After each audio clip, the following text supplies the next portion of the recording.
Hey everybody, are you ready for some more reading? We're going to finally finish up the last couple of chapters of the epic fail of Arturo Zamora.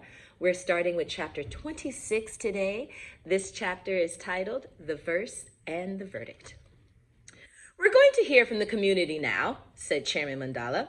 I wanted to wait for the right moment to speak, and I figured it might be good to go at the end so I could have the last word. Several people spoke about how People Place would be good for the community. Eddie Strapp's dad talked about how he thought the grocery store would be in a perfect location.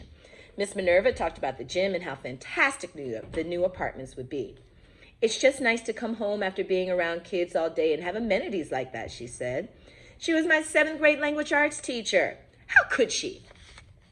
Just when I thought no one in the community would come to our defense, I heard Bicycle Bill speak up from the back of the room. I didn't realize he was here. About 15 years ago, I remember asking Donna Veronica to host my 30th wedding anniversary at La Cocina, but she said there wasn't enough room to hold that many people.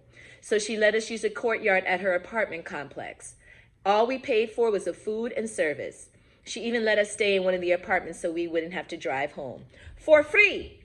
That was the last anniversary I celebrated with my Shirley. I'll never forget it. He paused and his voice got very serious as he continued. The Zamoras are a generous family and pillars of this community. That was the longest time I think anybody had ever heard Bicycle Bill talk. Who knew he had such a strong connection to Abuela and La Cocina? I made a mental note to shake his hand after the forum. I agree, Dulce Dominguez said. Doña Veronica came to my daughter Stephanie's house when my granddaughter was 6 months old. She brought a huge pot of lentils with her. Stephanie said as she held a toddler. Doña Veronica told me that the potaje she made was going to keep my beautiful baby healthy and strong. Sophia is 3, and she hasn't had so much a cold, knock on wood. Su comida nos alimenta. Stephanie ended by saying that Abuela's cooking, La Cocina's cooking, literally nourished the community.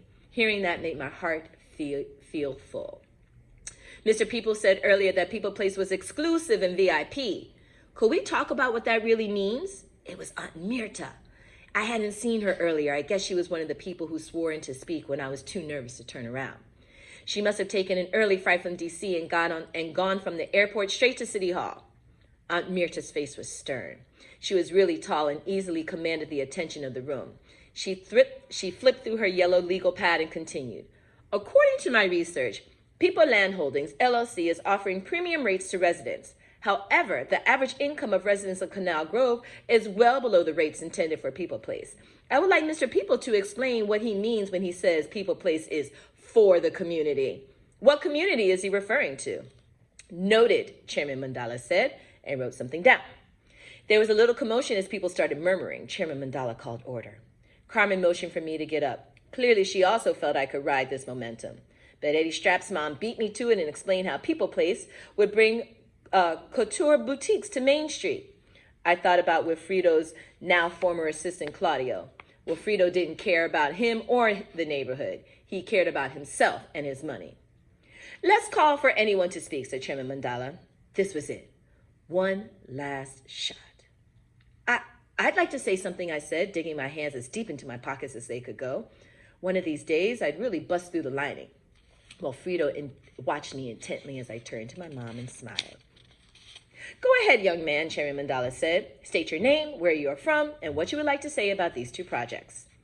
I took a deep breath and closed my eyes. Abuela's face showed up, surrounded by my whole family and the canals twisting and turning throughout this neighborhood all the way to La Cocina de la Isla. I opened my eyes and looked at the council members. My name is Arturo Zamora, I began, and I live in Canal Grove in Miami. I would like to speak in favor of La Cocina de la Isla and its beloved owner, my abuela, Veronica Zamora. I pulled out a folded piece of paper I'd been carrying around since that night in Abuela's apartment. I opened it up and stared at the words I had written.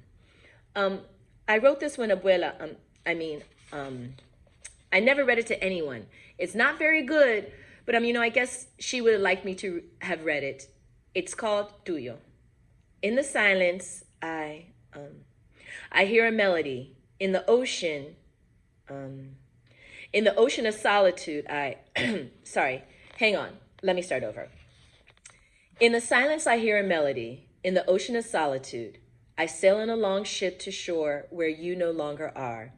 In the heat of 1,000 summer days, I try to cool myself in the shades of floribundas, the coolness of the earth that you planted for us all. You nurture and teach. You bring hope when hope is lost. Your journey prepare for us, for our journeys beyond. Gracias, abuela, I said quietly. I folded the poem and put it in my pocket and next to the picture of abuelo dressed as Jose Marti. My mission had been to deliver a speech that would win our case. Instead, what I delivered was abuela's eulogy. And in the end, that was all that mattered. Chairman Mandala and the rest of the council members huddled together. Commissioner Garcia shook his head and then nodded. Councilmember Roberta Mancini said something about Canal Grove's history, and Ernesto Bustamante said to agree and then disagree. It was nerve-wracking to watch them. After 20 minutes, Chairman Mandala returned to the microphone. The council has decided to deliberate further and postpone the verdict until tomorrow. A collective "ah" echoed through the chamber.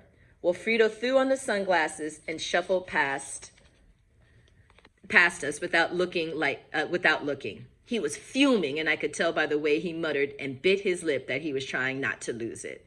My mom and I and the rest of the family went outside. I walked over to Bicycle Bill and thanked him. And once again, the lights have gone out, so we'll continue this in part 2.